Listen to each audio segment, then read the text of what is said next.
being the ruler of your reality means that you understand what you stand for as a person. So your personal values, not the society values, not your friends and family and your tribe's values, your personal values are. So you understand that.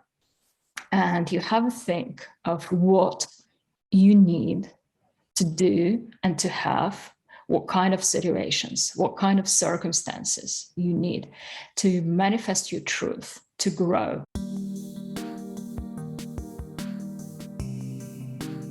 Welcome back to the Career Therapy Podcast, where we help you navigate the emotional and promotional sides of the job search so you can change careers with confidence.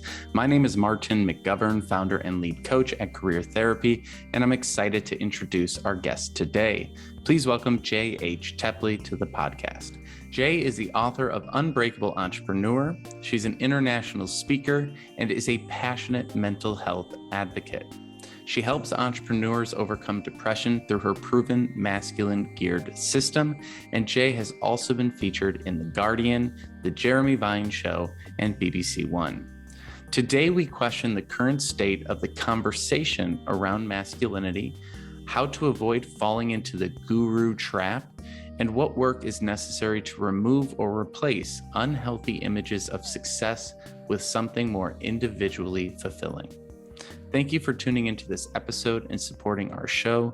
Please like, subscribe, and share, and enjoy this conversation as we talk with Jay H Tepley.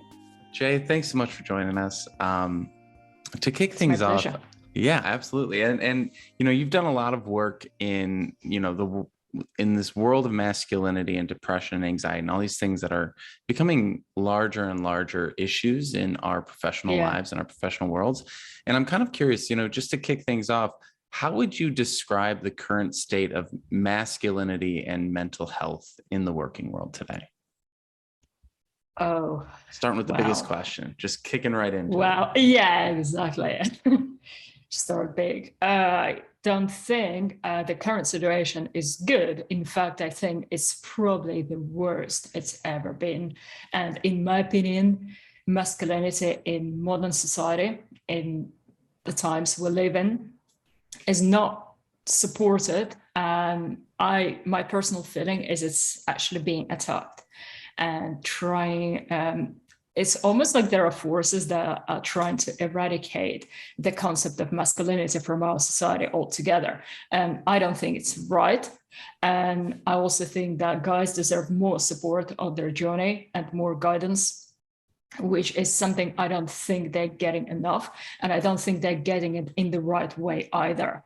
So it's no wonder that male rates of suicide and depression are double those of female, because men do need a path, a set of steps, action steps to achieve their goals. And in my observation, women are much more confident in a place of having no or little guidance, because women in general tend to have strong intuition and they're able to navigate just using that internal voice, whereas with men is not necessarily the case. So many men, obviously we all have intuition, male and female, we're all living beings, but there is a big difference in the way the male mind and the female mind processes reality. And because of that, when the male mind needs guidance and structure, and if it doesn't get it, if it doesn't receive it the right way, if it doesn't receive it on time, then that person may feel really trapped, which leads to depression, which leads to the feeling of abandonment, of loss, and of being lost in life in general. Yeah, and that sort of feeling of being lost, I see it a lot in my work, and there's struggles on every side. And it's good to always be thinking about where you're at with things and whatever you're going through, but also to be, open-minded and empathetic towards others, right? And everyone's kind of going through a different piece. And when you say, that it's not just that there's not support, that it's actually potentially being attacked, what are those attacks? What are you seeing? What does that look like in the work that you're doing? Without going too much into any political discourse and the idea of wokeism and some such, I would say obviously that exists and that's really strong. But even on a general level, many people seem to have lost the idea of what masculinity really entails and how it's different as a principle from the feminine. And because of that, I've noticed that many men on their journey to, become a better man, and there are lots of courses and there are lots of, I would say, programs and boot camps that claim to make you a real man. But I've noticed all they do is they tell you exercise a lot. They tell you to honor your brothers. And they basically tell you, I was talking to someone who is in one of those men-only masterminds, and he said, well, we exercise a lot. We wake up at 6 to run through the mud and do all those traditionally, stereotypically masculine things. And then we also do the spiritual thing. And I said, well, what's the spiritual thing? And he said, it's all about just feeling love. And I was like, okay, it's important. I'm not discarding it, but there is a lot more to self-development and to masculinity than that. And so given this kind of parameters, many people still feel lost, because I've noticed that, especially with self-development, masculinity is never, I would say, on the menu. And in fact, many courses and the way spirituality is being taught in our society right now is primarily geared towards women, towards the feminine perception of reality. And I'm not saying that there is something wrong with that. It's great for the right person. But for men in particular, when they're exposed to this kind of techniques and this kind of a view of reality, what it does, unfortunately, it brings them down, because it pulls them further away from their masculine core. And many people don't realize that, because usually when people go to spirituality, they're rarely in a good place. They usually go there because something feels off, because they're depressed, because they've lost someone they loved, because they just feel emptiness inside. And so they go to spiritual realms, to self-development realms, looking for answers. And usually when they're in that place, they're vulnerable. They're in the learning mode. So they would accept whatever is presented to them, and they don't question whether it's right for them or not, because obviously, there is all this power of authority, and everyone else says that this is the way to do it. And there are lots of gurus and lots of celebrities that say the same things. So it's really hard to say, actually, I don't feel it's right. Very few people ever question that. And so what happens is, I think the situation is getting pretty bad in that regard, because I've noticed so many guys actually getting weaker as people, as personalities, through their self-development, because they're being taught in a way that amplifies the feminine part, and with them amplifying the feminine part of their psyche leads to that masculine part diminishing even further. And for any person, getting away from their natural polarity, from their natural core as a person, from their soul, leads to huge feeling of disempowerment. And when that happens, the soul, the core, starts disagreeing and resenting what the ego is doing. And that leads to depression, that leads to self-loathing, to self-sabotaging actions, both in your personal life and in business. And so this is why we see so many people who go into spirituality and self-development, and sometimes even become teachers themselves. But what they're not telling you is that how depressed they are and how miserable they are deep down. And occasionally you can see that in their eyes, in their faces, in the way they narrate their videos. And then, every so often you hear that so-and-so spiritual or self-development teacher committed suicide. And you would think, well, it's impossible. If they're teaching this stuff, surely they've got everything figured out. But because the current form of self-development is damaging man so much, this is why it happens. Yeah, I like that you called out that behind the scenes piece, right?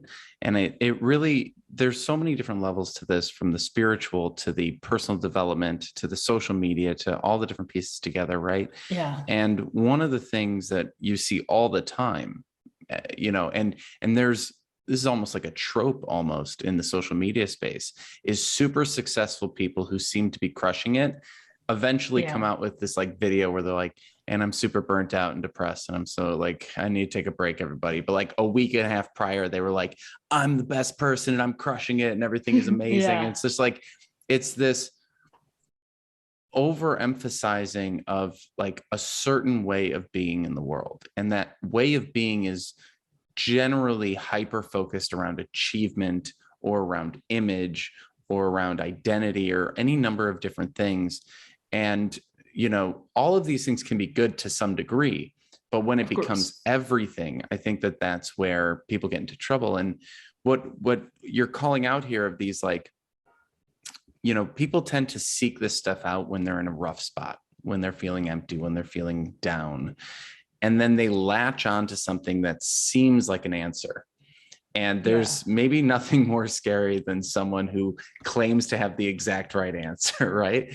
But answers really need to come from within. And I think that that's one of the most interesting things about certain types of spirituality or certain types of coaching. Some people will be like, oh, I want to hire a career coach so that they can tell me what job to do. And that's not at all what a career coach does. I could never answer that for someone else. My job is to help you strip things away and figure that out on your own. But you want to get a workout plan or you want to get a spirituality plan. Oh, someone is there ready to bring you into their club, into their group, into their cult, whatever it might be. Right. And so there's so much in what you've been putting out here that I think we can dive into. But one thing in particular I want to touch on is just how like individualized a lot of this stuff needs to become, right? For some people, working out can be a good thing, but if that becomes your entire spirituality, that can become a negative. And so where do you feel like some of these organizations do get it right? What are some of the things out there that you've seen that you're like, they have part of it, or they're like in the right direction, or maybe there's something good in there, but it just, maybe it misses the mark in some other ways? What are some of the things that you would want to highlight that are going well in this conversation before we start critiquing it in further depth? Yeah, absolutely. Well, I think that people like Wim Hof or Mark Divine are doing a lot of good work in this world. And I think their work is, in my opinion, the most solid out there, but it's not complete. So this is like a trap. Like when they give you something really, really good and you think, wow, this is awesome, I love it. And then there is an important piece missing and they don't know it themselves, because I'm sure otherwise they would give it to you.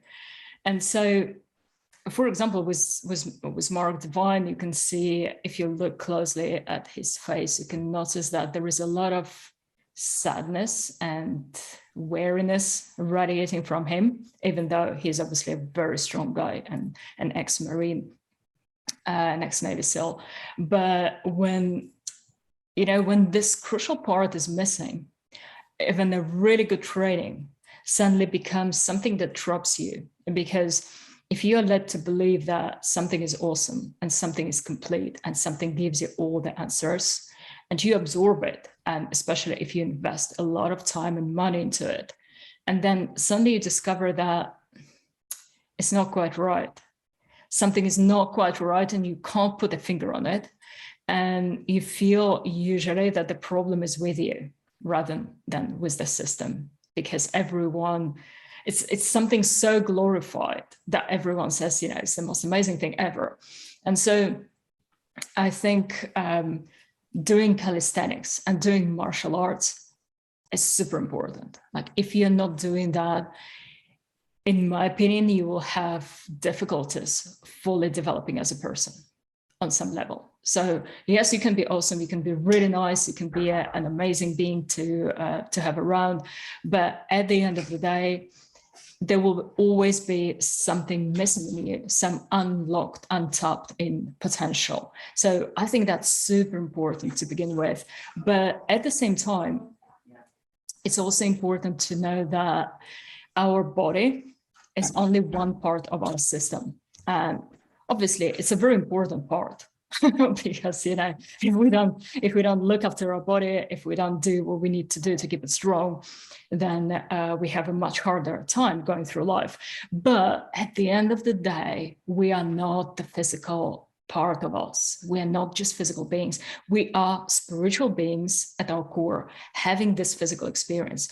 And this perspective is very important to adopt for anyone who wants to live a healthy and fulfilled life. So what I'm getting at is, if you have everything in place for your physical well-being and perhaps for your mental well-being as well, but you don't have enough nourishment for your spiritual well-being, for your energy well-being, this is unfortunately where many people get trapped and get stuck and plateau and even get depressed.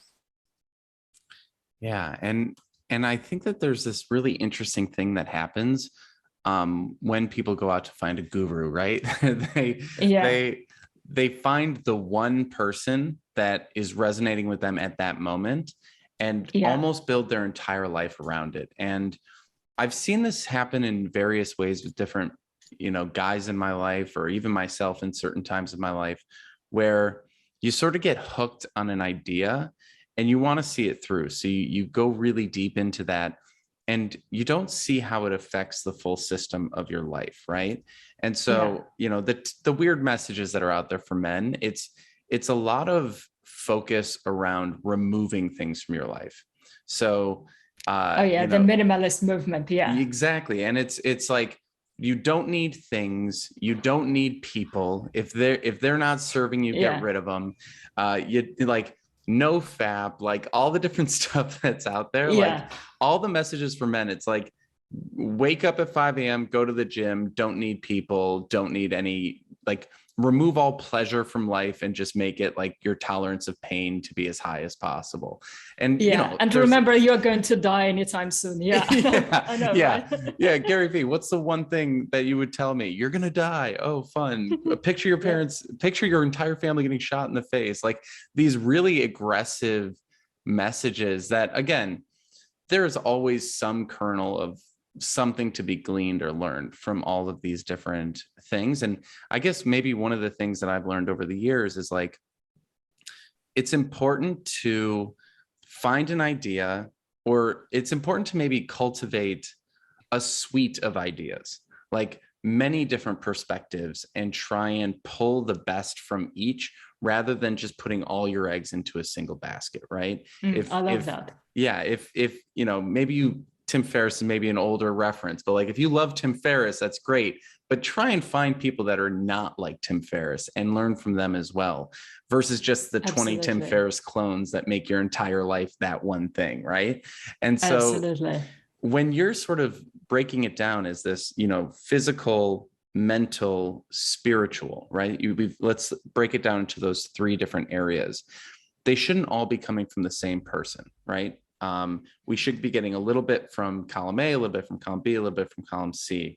And maybe one of the biggest dangers of just focusing on a single person is we put them on too much of a pedestal and we start to believe all of their opinions, and then start to change ourselves to be that person. Like how many people just want to be a Tim Ferriss clone, right? And so, but I've seen that a lot. Oh, so much. Like I just saw someone, I've even had them on the podcast. They're just basically a Gary V clone now. And it's like, sure, fine. Okay, do your thing. Like, I'm not going to judge you or hate you, but it's like, I hope you move through that to a place where you find your own voice, or find, what works for you.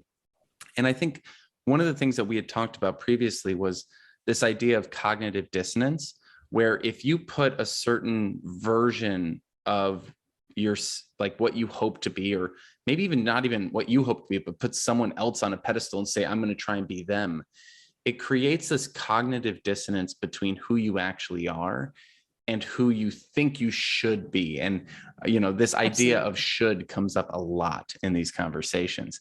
So what is the cognitive dissonance that you're seeing, and how does it get maybe, blown out too big, or like, what are the things that exacerbate that cognitive dissonance in your mind?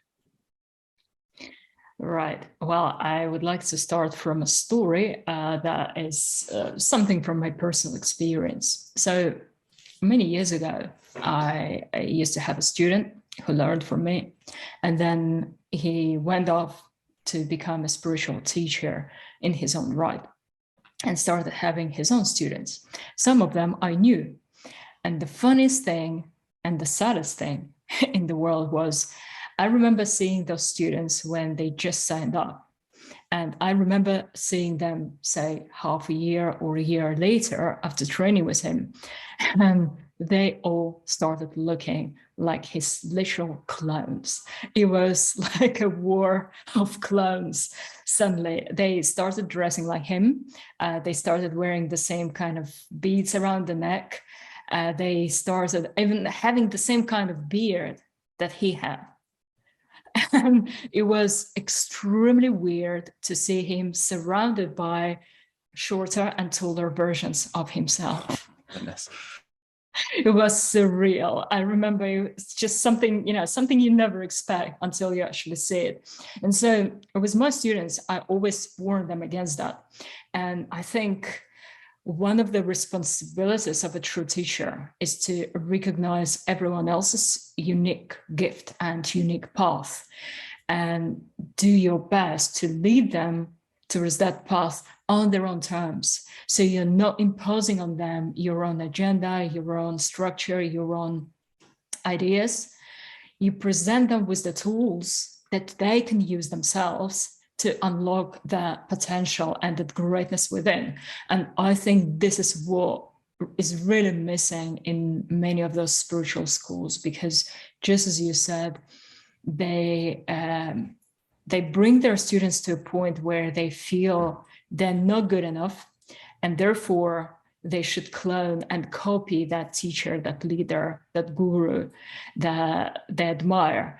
And I think an honest person would stop them right there and would say, you know what, I do appreciate you liking me this much, and it's great, but you can be so much more, because the whole idea is that you outgrow your teacher, that you become someone your teacher is not, because your teacher is a different person.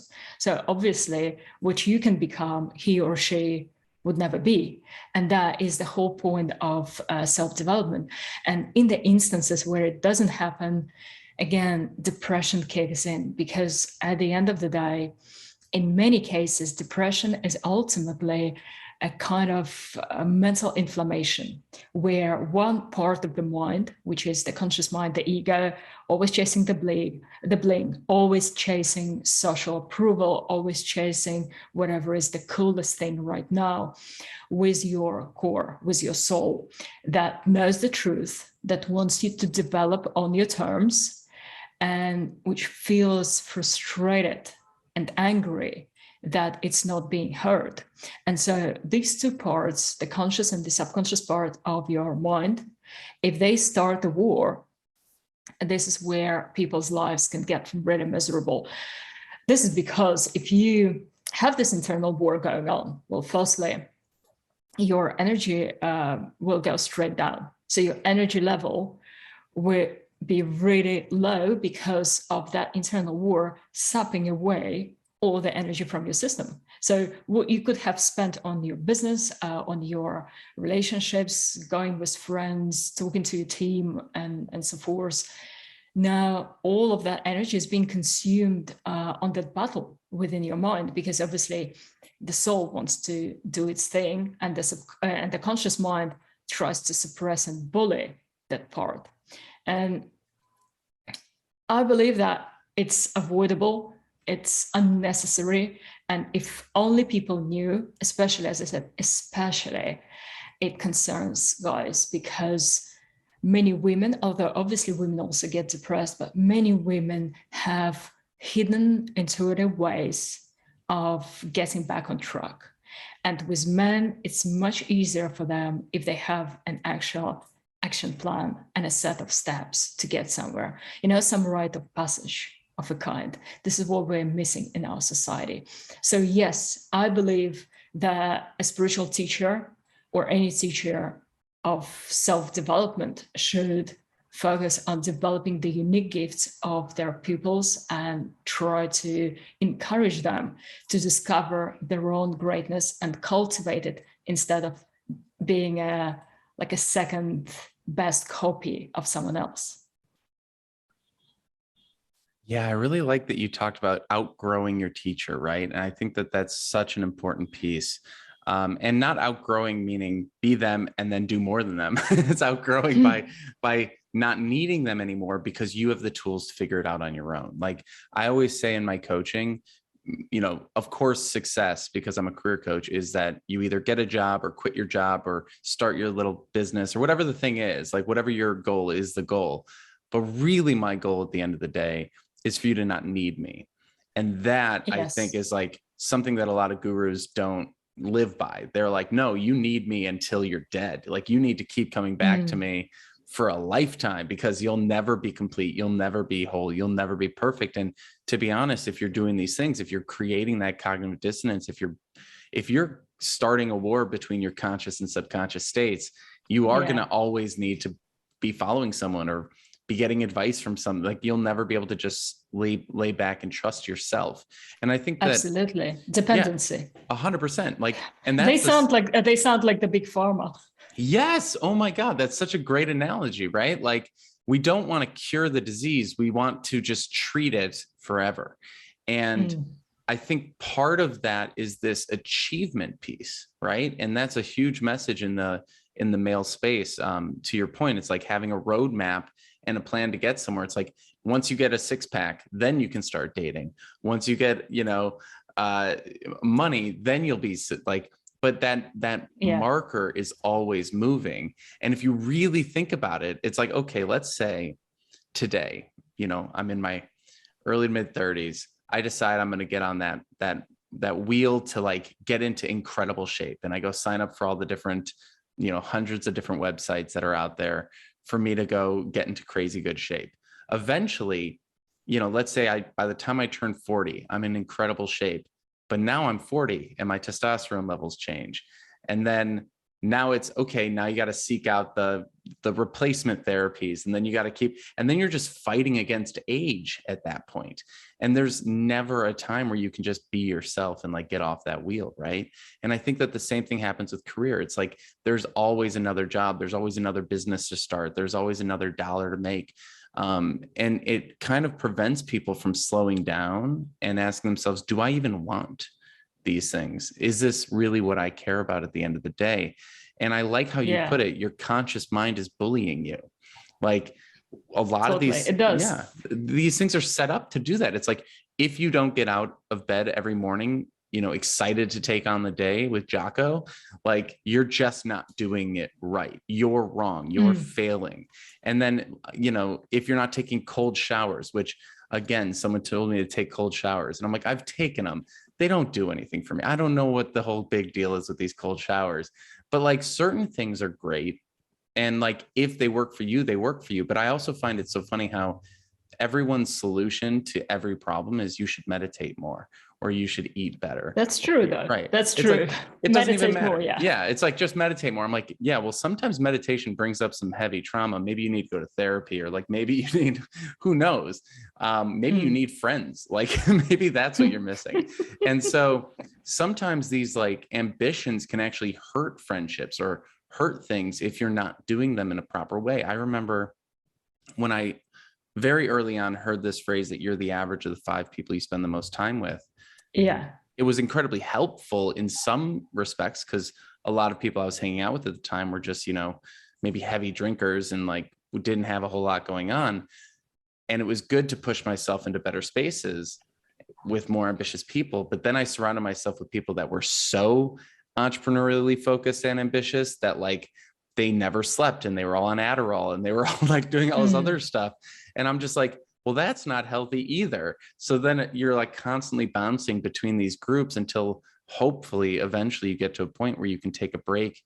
And I like to use this phrase of instead of trying to become something, try to relax into who you are. Try to let go of things. And so how have you seen that play out in the folks you've talked to and encountered in your work? This difference between building up to become something and letting go to become who you are. And maybe there's, you know, positives and negatives in both, but what have you seen? Well, there is a beautiful saying, which you might have heard of, that if you want to replace an old system, your efforts should not be focused on destroying that system, but on building a new one that would make the old system obsolete. So to me, letting go is just that.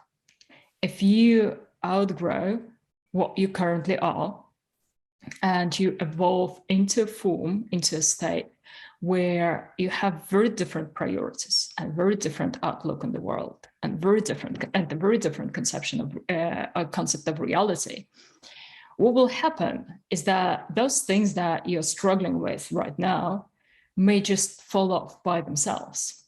And the easiest way to show how it works from real life is that, you know, when we grow up and we find, say, a toy in the loft that we used to absolutely love, and we wanted that toy was all we had back then. And right now, you're looking at it and it doesn't mean anything. You're probably going to give it to some younger nephew or just give away to charity because you don't care about it, because it doesn't mean anything to you right now.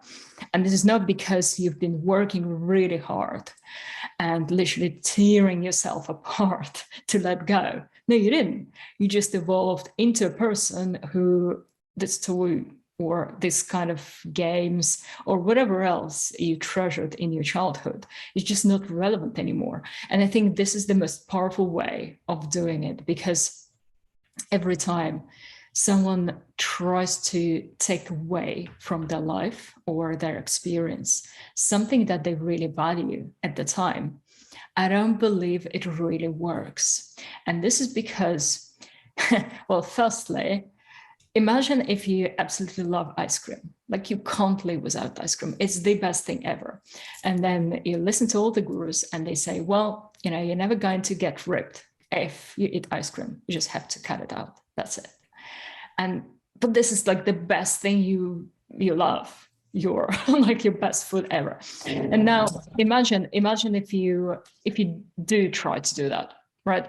So what will happen with your mind is that every time you don't eat ice cream that you love, you feel resentful, you feel sad on some level. So that sacrifice is not giving you happiness, which also means that it's unsustainable, that at one point your willpower will end, because willpower, as you know, is a resource that can be depleted if you use too much of it. And so especially if several things happen in a row when you need your willpower, or if you're really tired, if you're really frustrated, you're just going to slip and then possibly hate yourself for it as well, which is not helping on your self-development journey. So this is one thing. And another really interesting psychological phenomenon is if you deprive yourself of something that you feel you really want and need, it will trigger two things. Firstly, it will trigger a strange complex that is similar to a martyr complex, where you feel that you are just like such a poor little being, but at the same time, you're a saint, that you're so much better than anyone else. And this is happening under the threshold of your conscious mind. So most people have never reached the actual glimpse of it. So they don't know it's happening. It's happening, but they're unaware of it. And this is why it can be pretty bad. So it actually boosts their ego in a bad way, because it makes them feel that they are a lot better than everyone else because they're a martyr. And the martyr and the saint, by definition, is someone better than the rest. So this is one thing. It's a massive and really dark ego boost. And another thing is that there was a psychological experiment that showed that people who did a good thing, or what they thought was a virtuous thing, entered something called moral licensing. And one of the interesting experiments that they did was they placed really healthy, organic, sustainable food in supermarkets right by the entrance. And they discovered that people who bought that food were less likely to then be helpful or charitable, or for example, they were less likely to help someone who's fallen down, for example, in front of them. This is because in their mind, they were like, okay, we've done this really good thing already, so we don't need any more. And this can be really dangerous because moral licensing can go a long way, and it's really sneaky because it works, as I said, under the threshold of your conscious mind. And so the problem with moral licensing is that if you feel that you're really good, and I mean, you're forcing yourself to be really good in one area of life, you also give yourself permission, an unspoken permission, to be bad in other areas. So it's been discovered that such people are more likely, for example, to cheat on their partners, or to be not really honest in business negotiations, or be not quite morally straight in some other ways, because all their willpower went to do this thing. And this is why I believe that taking something away from yourself on force, by force, is not the best way to do it. That is such a good way to put it. I'm glad you brought up that moral licensing piece, because it really does. It's crazy how quickly you see it happen. I've been in the entrepreneurial world for many years, and every time someone takes on a new personal development experiment, you just sort of see this glimmer in their eyes, or whatever it might be. And I'm definitely been guilty of this before too, where it's you get a little bit of the I'm better than you because I take a cold shower. I'm better than you because I don't eat whatever. Yeah. Or it's and holier than thou. Yeah. I've actually had that said to me by a family member once. And I was like, I'm glad they called me out on it, because I was in my early 20s and probably being a bit of a D-bag. And there's this interesting, what you're talking about here is, again, about that martyrdom, that self-sacrifice, that it not only creates these moral licensing saint complex kind of outcomes that hurt your environment and then make you even double down. That's what ends up happening, right? You annoy people, they don't want to be around you, and then you say, well, no one supports me, and then you double down on it, and you can really end up self-isolating to a pretty bad degree if you go down that road too far. And that's the external world, the community self-isolation. But also kind of what you mentioned before, doing these things, punishing yourself, it can feel good to force yourself to do those things in the short term, but it can really create these really bad long-term outlooks on things, because like you said, the willpower and sustainability isn't there. And so let's say, all right, the carnivore diet, that's a really big thing in the manosphere, as they call it, right? Just, eat carnivore and everything like that. And I remember early in the pandemic, I was so bored. I was like, I'm just going to try a bunch of experiments. And I tried carnivore, and I was like, hey, who doesn't want to lose a little bit of weight, right? And I did it for however, I don't know, maybe a month or something like that. And yeah, it'll check all the boxes. It'll make you lose a bunch of weight. But I also hit a point where it wasn't even a willpower thing. It was a purely just physical reaction to the experiment, where I made this huge piece of salmon, this from, got really nice salmon from Whole Foods, made this big salmon. And I had eaten it over the course of 2 or 3 days, as I was just doing this really extreme diet. And it got to the point where I couldn't even look at it anymore. I got so sick of eating just carnivore. And to the point where then, of course, I revert. This is a problem with every diet, but you revert back to how you normally eat over after it ends. But now I was eating even worse because I couldn't stomach salmon anymore. And that used to be a normal, healthy part of my day-to-day routine. And so like for a good few, maybe even a year after that, unless it was at a restaurant and prepared perfectly, I like couldn't even look at salmon or certain kinds of meat. And that kind of rubber band effect that you talked about, I think this is also something that's really important to keep in mind in the way that men are marketed to in this hustle, success-driven culture, is that like mental health and well-being and being yourself will only ever come if you sacrifice yourself. But those sacrifices end up taking us further away from who we might actually be, because we're replacing our actual needs with these imaginary challenges that other people put in front of us. We interrupt today's episode to let you know about Career Therapy's Unstuck coaching program. If you're feeling paralyzed by job search procrastination and unsure of what to do next in your career, we're here to help. Each month as a member, you will get access to 2 one-on-one coaching calls, unlimited virtual chat with your coach via Slack, invitations to bi-weekly group coaching sessions, and lifetime access to our 8-part job search curriculum. Want to take your search to the next level? Head over to careertherapy.com and schedule a free 15-minute consultation to chat with me today and see if coaching is right for you. Now back to our show. What are some of the ways that you think marketing specifically is creating some really difficult situations for people to feel comfortable in, right? Because you mentioned before, it's like they pose this issue that you're failing at something and then offer you up a solution, right? And that's really marketing 101, right? Show them that there's a problem and then sell them your solution, right? And so intensify the pain. Yeah.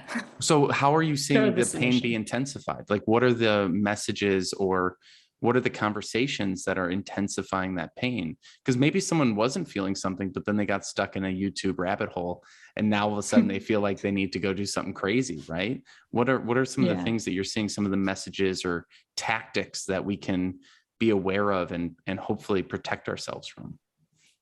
Oh, I love this.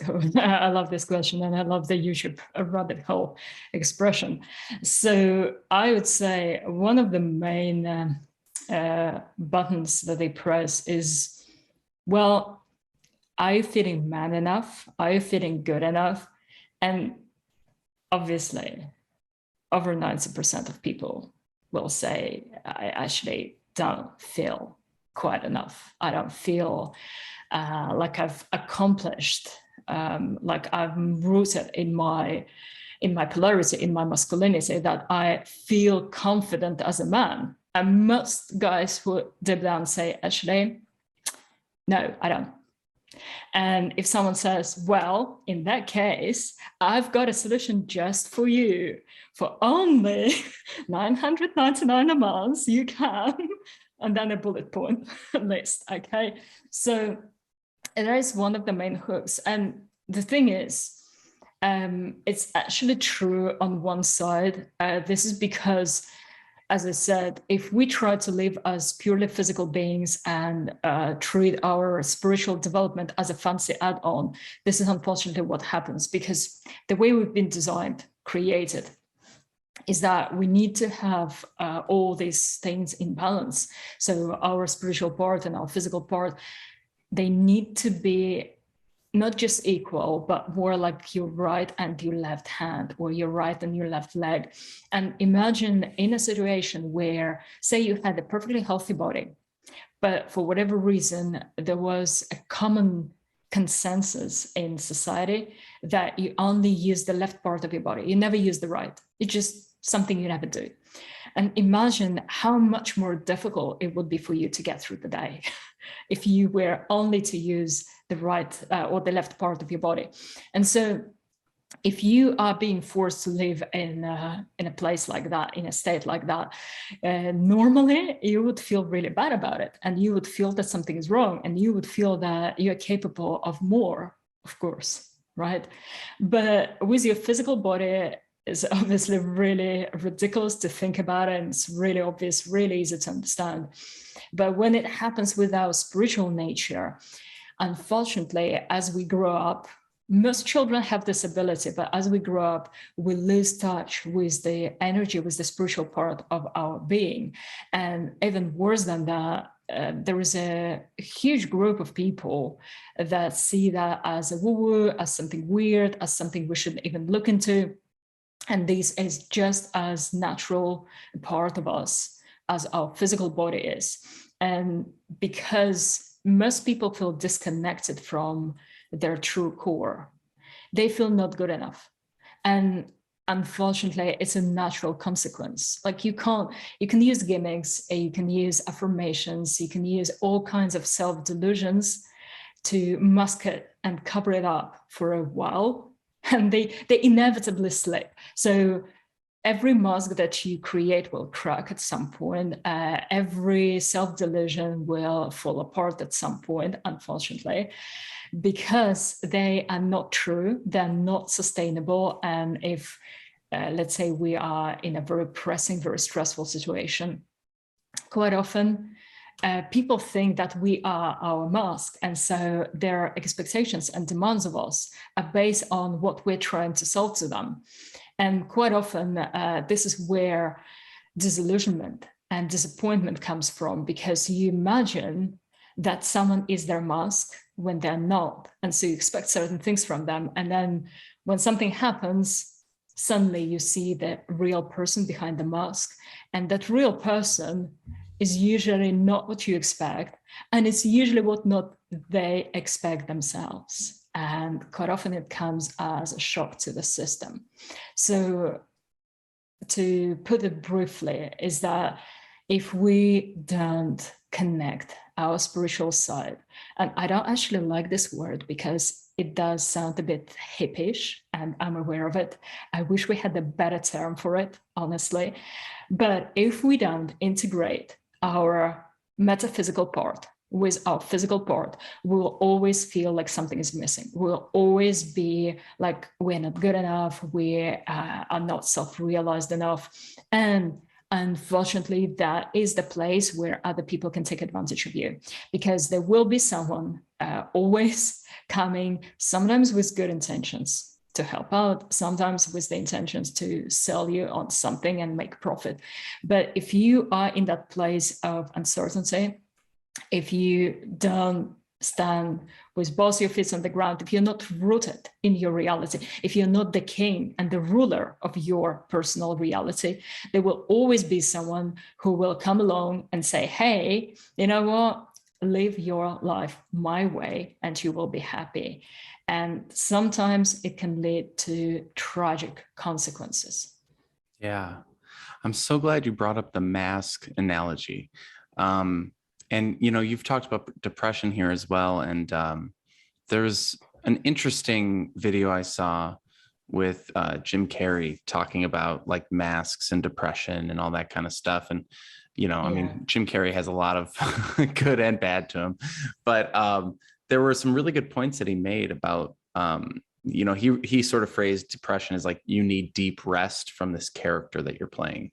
And exactly. And he's like, someone was asking him about acting or something. He's like, or like being Jim Carrey, and, you know, he can get a little bit out there, but he had some interesting thoughts where he goes, yeah, like Jim Carrey is this like character I put on sometimes to entertain you. But when I go home, I'm like, that's not who I am. And he's like, I've mastered the ability to be able to like put it on and take it off. And the idea of playing these different characters or trying to be a certain character, I think plays into a lot of this personal development stuff that we're talking about that can get people into traps. Because, you know, if you make your job your identity, or if you make, you know, this persona your identity, or whatever the thing might be, it's like, oh, I'm the funny person. And then you're like always trying to be the funny person. That is, you know, can be just as dangerous, because then you don't allow yourself to ever feel sad or to like ever just be yourself around people. And massively. Exactly. And I even like, so my personality is very much like a mediator, harmonizing. There's a lot of like, I do a lot of that stuff because I'm a coach and I'm going to be a therapist and all this different stuff. And every once in a while, I have to like go into a room and be like, you don't have to fix anything in this room. Like you can just be in a bad mood and like not just be like, always trying to smooth things over. And that I think is a constant reminder and an attempt to be like, I'm not actually in control of a lot of who I am. Like we think we are. And if we buy enough programs, we think we can control every aspect of this. And if we read enough books, and if I set up my apartment in the right way if I make sure that the pull-up bar is right there and the clothes is ready to go before I go to sleep. And if I hack all this stuff together, then one day I'm going to wake up and just be this perfect, never sad, always, hustling being. But I've never seen someone who just does that perfectly, who isn't also suffering somewhere else. And that's one of the things that I think is so interesting to do. It's like people put, The Rock on a pedestal, and I'm like, yeah, but The Rock went through a divorce, like he's not perfect. No one's perfect. Like, and not that that's a bad thing, but it's just a thing that people gloss over. They always gloss over the negatives, hyper focus on the positives, and then assume that it was the working out that made The Rock who he is, when it's not the working out that made The Rock who he is. It's whatever drove him to work out is what made him who he is, right? And so like exactly getting to that, what drives us. And I had a conversation in the previous podcast where we were talking about how someone says, well, I'm an attorney, so therefore I act this way. And it's like, no. You act this way, therefore you became an attorney in your life. And flipping that script around so that it focuses more on why you're attracted to these things, rather than starting with this is what I want to be and then trying to twist yourself into it. And I feel like that maybe brings us back around to this masculinity piece of everyone has their own view of what masculinity quote unquote should be.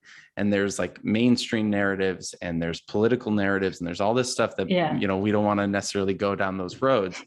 But at the end of the day, we have to figure out what it is for the individual, right? And we have to figure out how you are going to approach it in the way that feels right for you.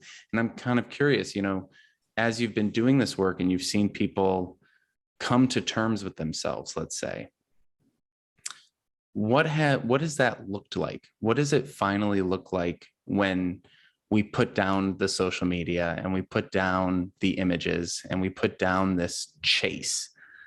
What does it end up looking like practically? And are there any practical, methodologies or activities, or I don't even know what to ask here, but is there anything practical that we can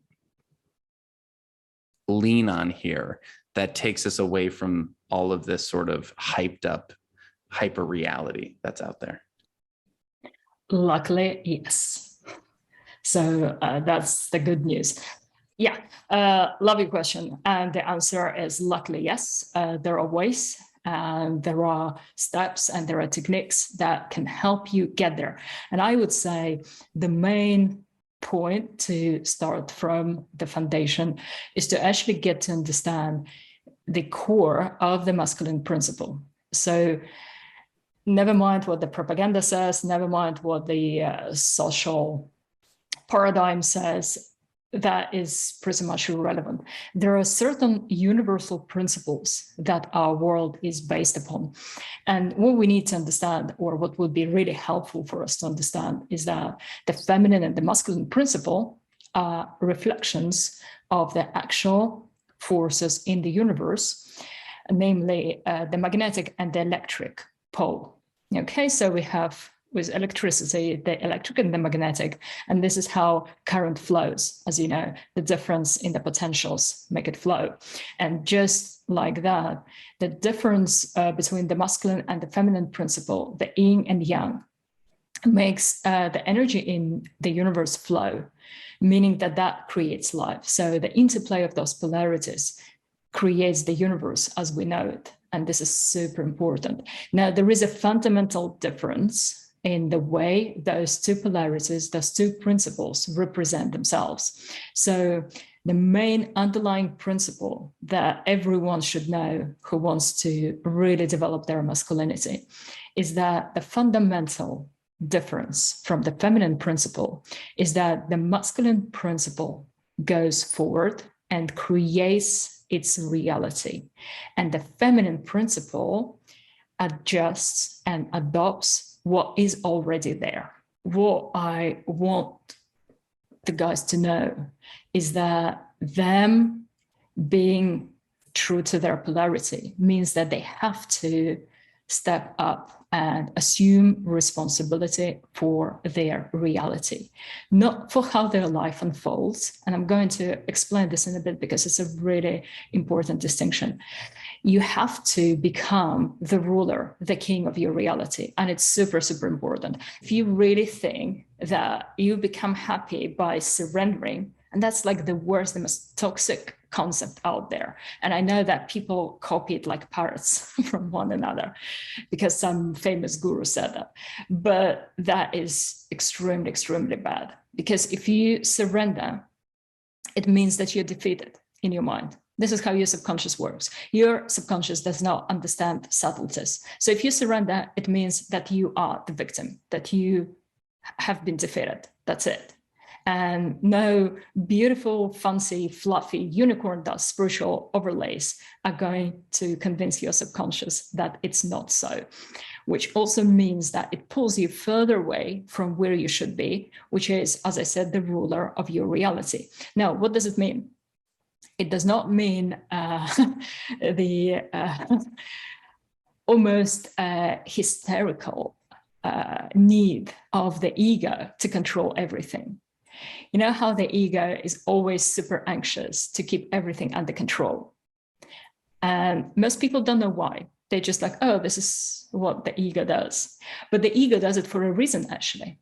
There is a reason why the ego behaves that way. And once we understand the reason, it can set us free. So the reason why the ego tries to exercise its control, as I said, in an almost childish stroke, hysterical stroke, urgent way, is because it's a dim reflection of who we really are.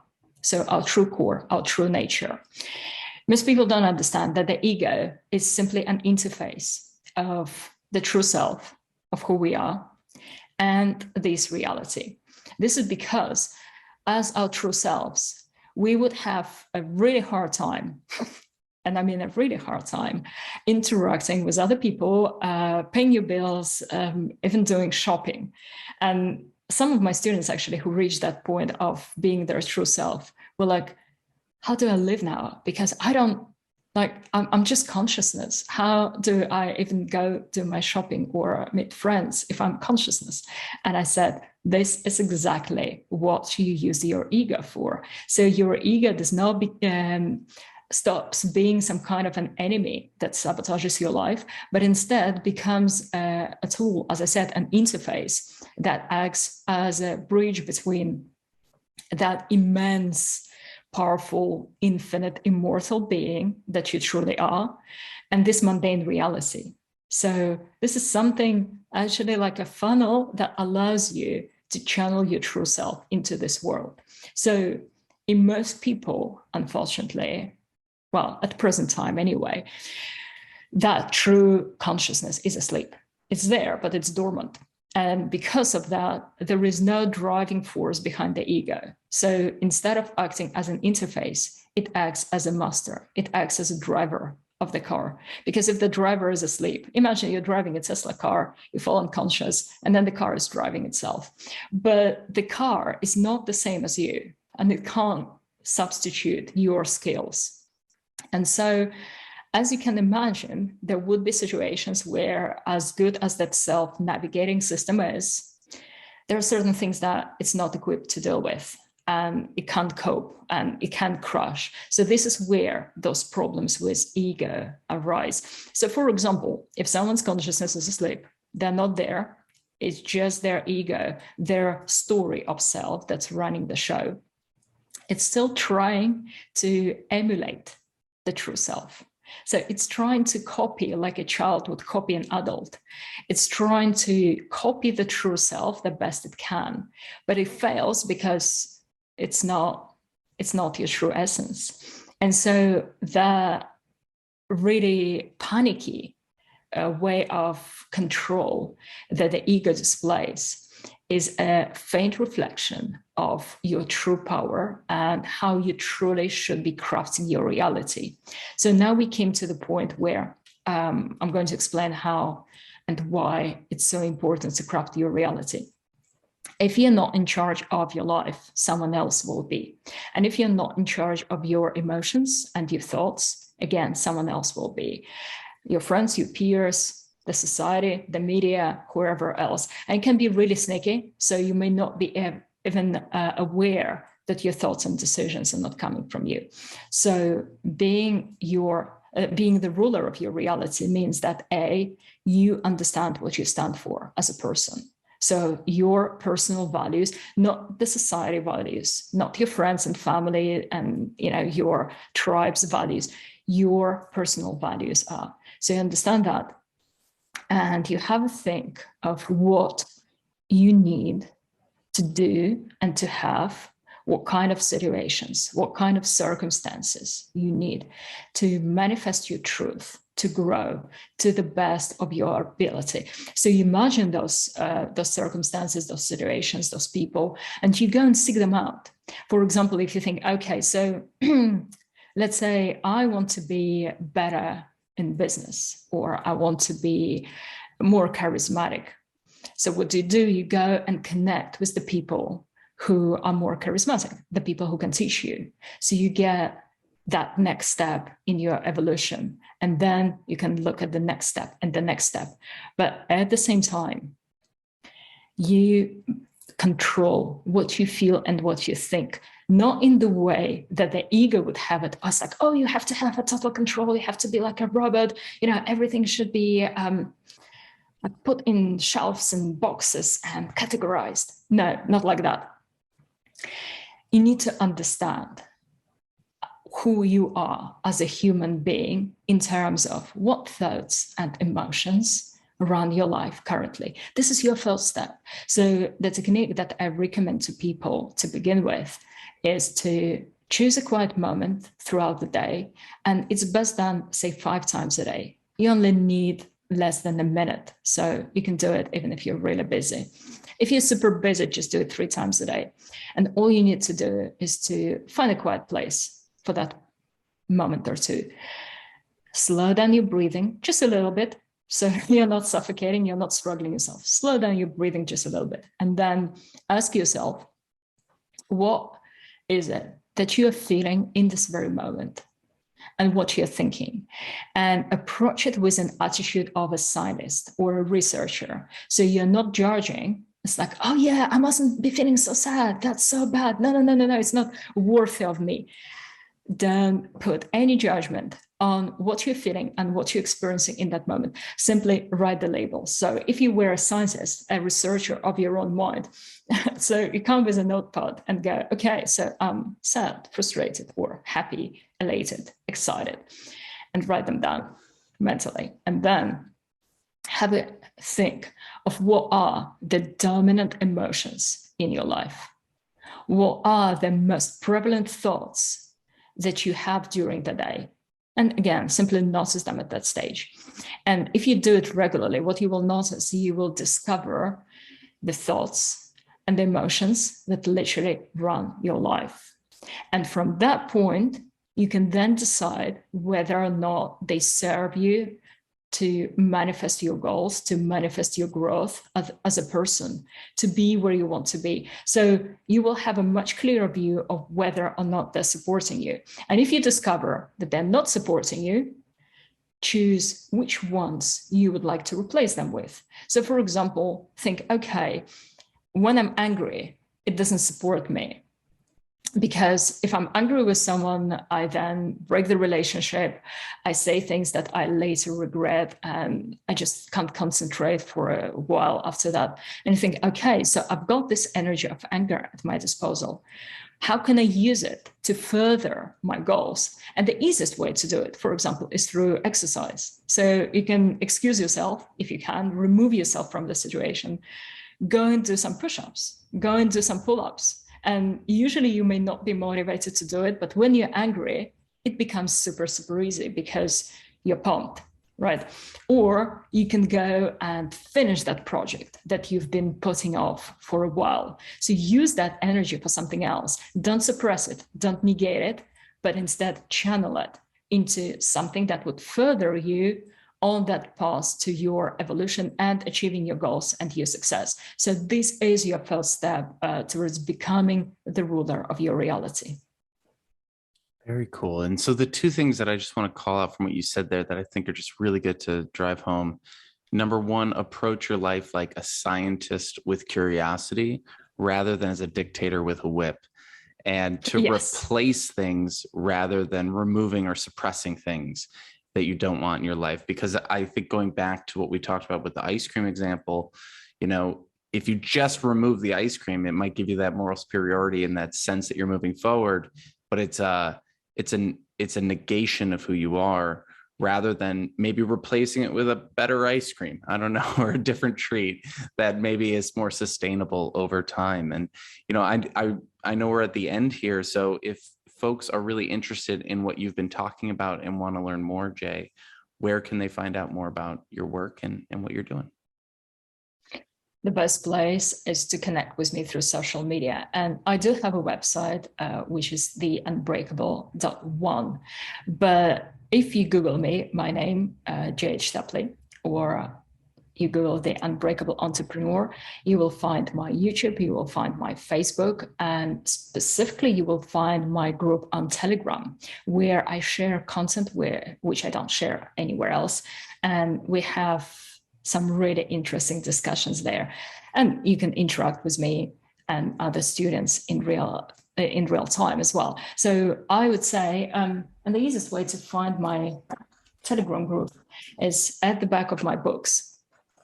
You can see this link here, and this link will take you directly to Telegram. But as I said, go on Facebook, go on TikTok, go on YouTube, go on Twitter, go on Instagram, and you will find me. And I'm a very sociable person, so by all means, say hello, talk to me. I will be happy to meet you.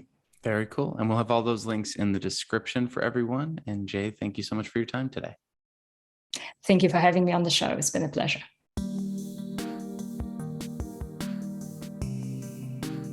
Thanks for joining us for today's episode. If you found this conversation to be helpful, please like and subscribe wherever you are listening. We also appreciate it if you take the time to leave us a review on iTunes. It really does help us spread the word and get these ideas out to more job seekers looking to build their careers and improve their lives just like you. If you'd like to learn more about career therapy and see our different coaching options, you can head over to careertherapy.com to learn more. Thank you again for stopping by. We wish you all the best in the future of your career. Have a good one.